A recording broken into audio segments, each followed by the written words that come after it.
Food insecurity is about not having sufficient income to be able to purchase the food you want, maybe living in a neighborhood or a community where you don't have access to a grocery store, or maybe there isn't adequate transportation to get there, right? Maybe there's a grocery store that's a couple kilometers away and there isn't a bus route. When we go to the store for groceries, we do see organic foods, we do see healthy foods there, but they are very expensive.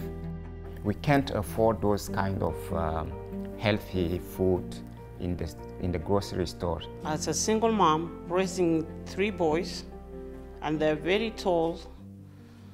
They're very tall. Really, they eat a lot, and it's really hard. There's so many restrictions and different policies that make it hard to provide for your family. It could be like social assistance, it could be child and family services, it could be the work, the paycheck. So it's like a balancing act when it comes to food security.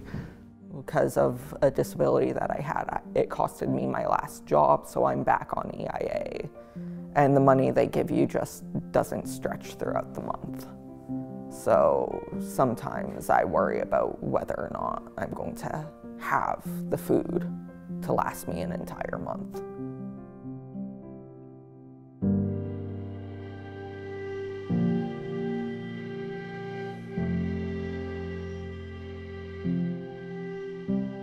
Another barrier that I've experienced is the locations of grocery stores. Not having a car, and sometimes not even having the bus fare because you're struggling with money to just get the food in the first place, let alone bus fare.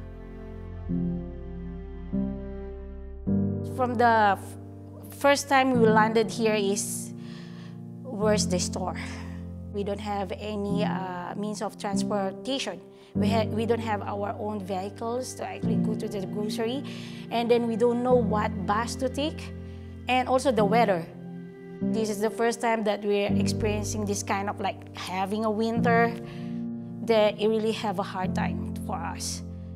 Sometimes people coming from different backgrounds, sometimes they're shy to go there, or sometimes they're scared to who I can talk to the person and access to the food bank. When I was younger, we received Christmas cheerboard food hampers, and my parents being relatively new to Canada, half of it they wouldn't know how to prepare or eat. The truth is that food banks often have to provide non-perishable items, which are prepackaged food in lots of cases.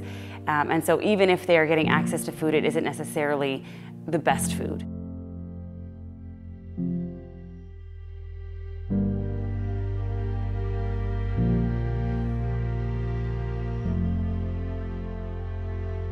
Whether you have a full-time job, a part-time job, or you're homeless, or if you're on social assistance, everybody suffers from time to time.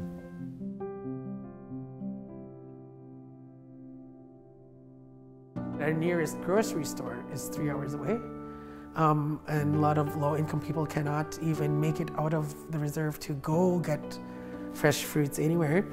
That's a huge barrier.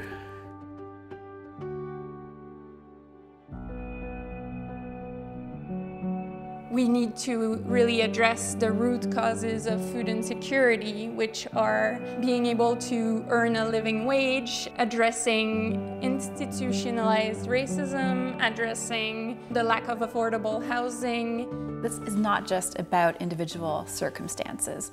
Food insecurity is very much about inequalities in the food system.